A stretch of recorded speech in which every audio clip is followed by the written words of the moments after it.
হঠাৎ করে নাটোর চলে গেলাম।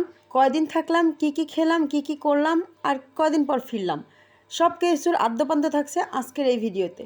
হ্যালো ভিউয়ার্স, আসসালামু আলাইকুম, কেমন আছেন সবাই? আমি সাফওয়ানের মামা চলে এসেছি নতুন একটি ভিডিও নিয়ে। তো আপনারা ইতিমধ্যে অনেকেই দেখে ফেলেছেন, আমি সেদিন চলে গিয়েছিলাম নাটোরে। আর নাটোর যেদিন গেলাম, আমার তো কোনো প্ল্যানই ছিল না যাওয়ার। আমার ছোটো বোন কয়েকদিন ধরে জিদ করতেছিল আমাকে নিয়ে যাবে, আমাকে ছাড়া যাবে না বলে। আমার পরীক্ষার জন্য সে অপেক্ষা করতেছিল। আর ফাইনালি আমার পরীক্ষাও শেষ হয়ে গেছে, এই জন্য সে আমাকে আষ্টে পিষ্টে বেঁধে নিয়ে চলে গেল। তো চলে গেলাম। যাওয়ার দিন সকালবেলা, যেহেতু আমি মহিলা মানুষ, আমাকে আমার সংসার চিন্তা করতেই হবে, বরের চিন্তা করতেই হবে। আর বরকে যেহেতু বাসায় রেখে যাব, বরের জন্য রান্নাও করে যেতে হবে। তাই সকালবেলা সুন্দর করে বরের জন্য দুপুরের রান্নাটা করে রেখে গেলাম।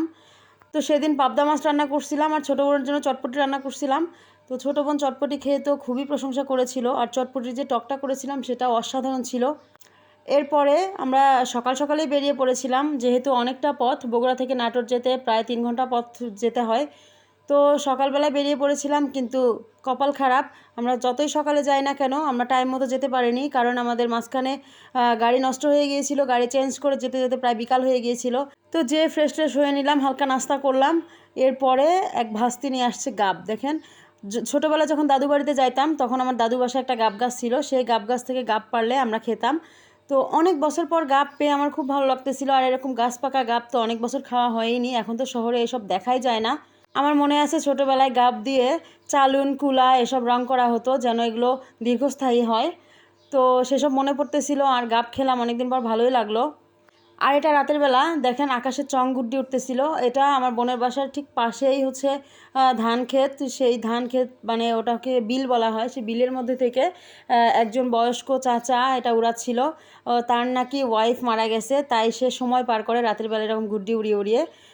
আর এর পরের দিন সকালবেলা দেখেন, এই যে আমরা নাস্তা করতে বসে গেছি, সকালবেলা আর্লি মর্নিং ঘুম থেকে উঠছি। গ্রামে কিন্তু আর্লি মর্নিং ঘুম থেকে না উঠলে কোনো মজাই পাবেন না। আর আমার আর্লি মর্নিং মানে কিন্তু তাও 8টা বেজে গেছে। যাই হোক, আমার বাচ্চারা দেখেন আগে বসছে, আর সাথে আছে আমার বোনের ভাসুরের বাচ্চা, সেও আমার বাচ্চাদের সাথে খুব এনজয় করতেছে। আর কি কি খেলাম তা তো দেখতেই পাচ্ছেন। আর আমার তাওই সাহেব নিয়ে আসছিল কাঁঠাল। তো বছরের প্রথম কাঁঠালও খেয়ে নিলাম বোনের বাসায়। আর এবার শেয়ার করি একটা মজার কথা।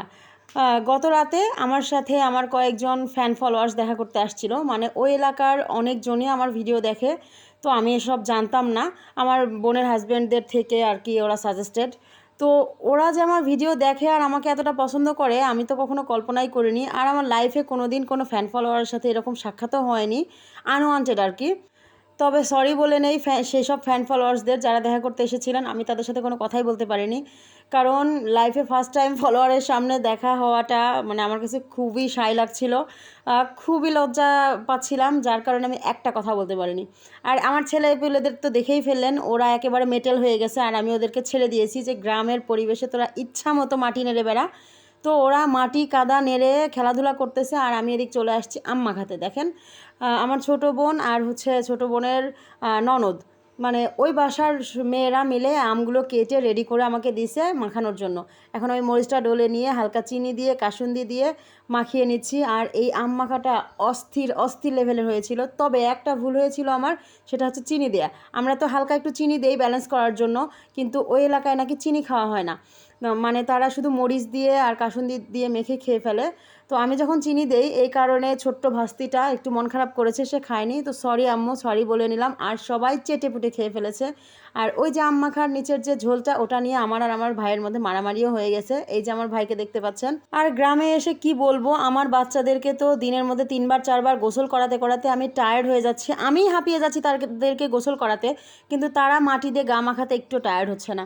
এই যে দেখেন, সন্ধ্যাবেলা আমরা একটু বেরিয়ে পড়েছিলাম ছোটো বোনের জামাইয়ের সাথে একটু ঘুরতে যাব। তো যাওয়ার সময় বাসার সামনেই এই পানির পাম্পগুলো, এগুলো হচ্ছে সরকারি পাম্প মেবি। তো আমার 2 ছেলে তো অনেক বিচার বিশ্লেষণ করে তারপরে ফিরলো। আর যে দেখেন বোন জামাই জোর করে ওদেরকে নিয়ে যাচ্ছে, মানে যেতে পারতেছে না বললে হয় আর কি। এরপর আমরা গ্রামীণ মেঠো পথ ধরে হেঁটে যাচ্ছিলাম মূল সড়কের কাছে। তো যাওয়ার সময় আমার ছেলেরা আবার দেখতে পেলো 2টো মহিষ বাঁধা আছে।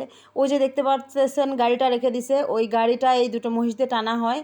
তো আমি আমার 2 পোটলার ছাউকে এই মহিষের গাড়ি দেখাচ্ছিলাম আর মহিষগুলো দেখাচ্ছিলাম। তো ছোটোটা যাই হোক তাও এগিয়ে গেছে, কিন্তু বড়টা এতই ভিতর ডিম, সে কোনো মতেই মহিষগুলোর কাছে গেল না। আমি কোলে করে এগিয়ে নিয়ে যেতে চাইলাম, তারপরেও আমি তাকে নিয়ে যেতে পারলাম না। আর আমার ভাইয়ের কোলে যেটাকে দেখতে পাচ্ছেন, সেটা আমার ছোটো বোনের পোটলা। হ্যাঁ, আর এই যে দেখেন গ্রামের বাজার, এই জায়গাটা দেখে আমার দাদু বাড়ির গ্রামের কথা মনে পড়তেছিল। এখনও গ্রামের চা স্টলে টিভি দেখার জন্য লোকজন ভিড় করে বসে থাকে।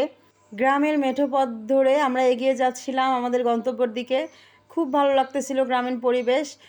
আর যেখানে আমরা যাওয়ার কথা সেখানে পৌঁছানো মাত্রই কারেন্টটা চলে গেল ধুপ করে। অন্ধকারের মধ্যে ফোনের লাইট জ্বালিয়ে আমরা সেখানে ফুচকা খেলাম আর এই গরম গরম পেঁয়াজি খেলাম। ও গরম গরম পেঁয়াজি মারাত্মক লেগেছিল।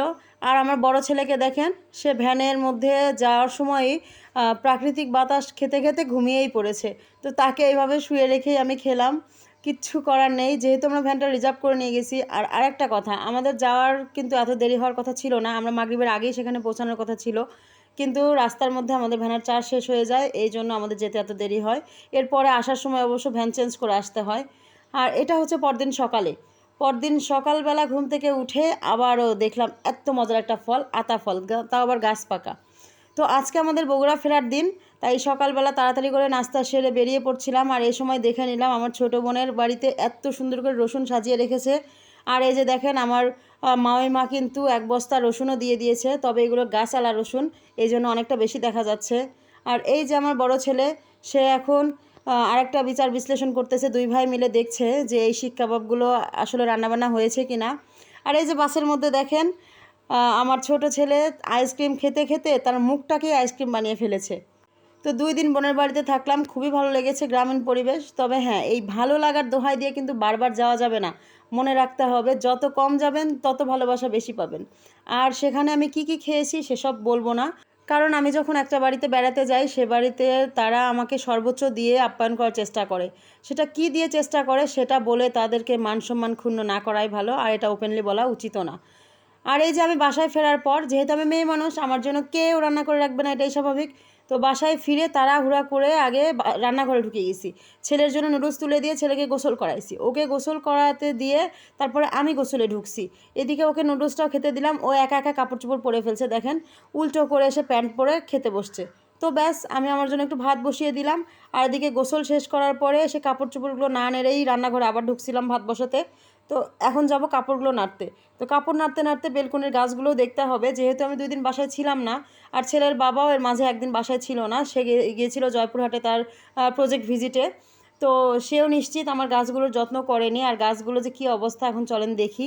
তো এই যে দেখেন বেলকনিতে আসছি, কাপড়গুলো নেড়েছি আর খুব সুন্দর বাতাস বইতেছে।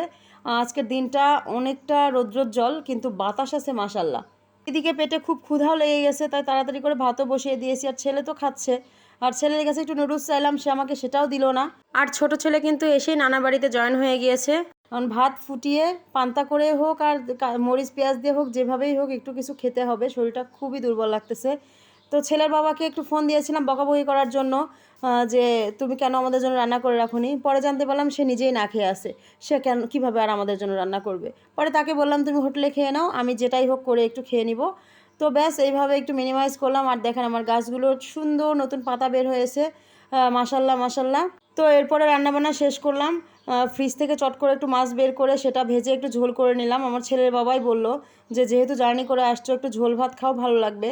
আর আমারও ভাজি ভুজি খেতে ইচ্ছা করতেছিল না। আম্মুর বাসায় অবশ্য ভাজি দিয়ে ভাত ছিল, কিন্তু আমি এই রাগ করেই খাইনি যে ভাজি দিয়ে ভাত এখন মানে জার্নি করে এসে গরমের মধ্যে খেতে ইচ্ছা করছে না।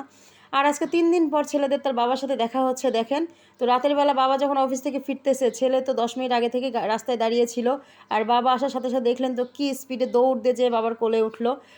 ওর বাবা কিন্তু আমাদের থেকে প্রায় 40 গজ দূরে ছিল, ও দৌড় দিয়ে যেয়েই কোলে উঠে পড়ছে। তো কোলে ওঠার পরে তার আবদার, সে এখন লাচ্ছি খাবে। তার বাবা তার জন্য অনেক ধরনের খাবার দাবার নিয়ে আসছে, দেখতেই পারবেন আপনারা প্যাকেটের মধ্যে। কিন্তু সেসব একটাও চলবে না, সেসব এখন আমার হাতে দিয়ে বাবার সাথে সে আবার লাচ্ছি খেতে চলে যাবে। তো ওরা যাক, দোকান থেকে লাচ্ছি নিয়ে আসুক, সেই সময় আমি একটু ঘরে যাই। ঘরে যেয়ে আবার ছোট ছেলে ঘুমাচ্ছে। তো ছোট ছেলেকে কয়েকবার ডাকাডাকি করলাম যে বাবা ওঠো, তোমার বাবা আসছে, তোমার বাবার সাথে দেখা করো। কিন্তু সে উঠলো না, সে বিভোরে ঘুমাচ্ছে, কারণ জার্নি করে আসলে বাচ্চারা আজকে খুব টায়ার্ড। এই যে দেখেন ওর বাবা কিন্তু ওকে অনেক ডাকাডাকি করলো, ও একেবারেই উঠলো না। তো আজকের ভিডিও এই পর্যন্তই। সবাই ভালো থাকবেন। আর আমার ভিডিও যদি একটুও ভালো লাগে তাহলে চ্যানেলটি অবশ্যই সাবস্ক্রাইব করে পাশেই থাকবেন। আর ফেসবুক থেকে যারা দেখছেন তারা ফলো দিয়ে পাশেই থাকবেন। ধন্যবাদ।